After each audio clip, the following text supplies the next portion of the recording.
গত রোজার ঈদে দেখছিলাম যে সড়ক প্রতিমন্ত্রী যে ভদ্রলোক আছে উনি বলতেছে কোথাও ভাড়া 1 টাকাও বেশি নেওয়া হচ্ছে না, বরঞ্চ কিছু টাকা কম নেওয়া হচ্ছে।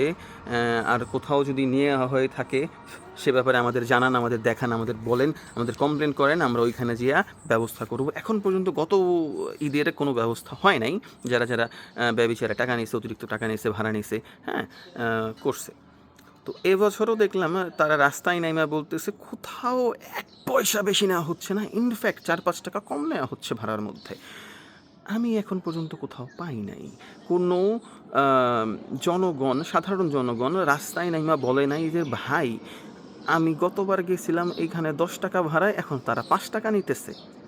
এরকম নিউজ এখন পর্যন্ত কোথাও আসে নাই, গণমাধ্যমে কোথাও কেউ প্রকাশ করতে পারে নাই, এক্সেপ্ট ওই যেই মন্ত্রী আছে, সড়ক প্রতিমন্ত্রী যিনি আছেন উনি ছাড়া কেউ এখন পর্যন্ত বলতে পারে নাই যে ভাড়া কম নেওয়া হচ্ছে, দেশের জনগণ খুব খুশি আছে, বগেরা বগেরা।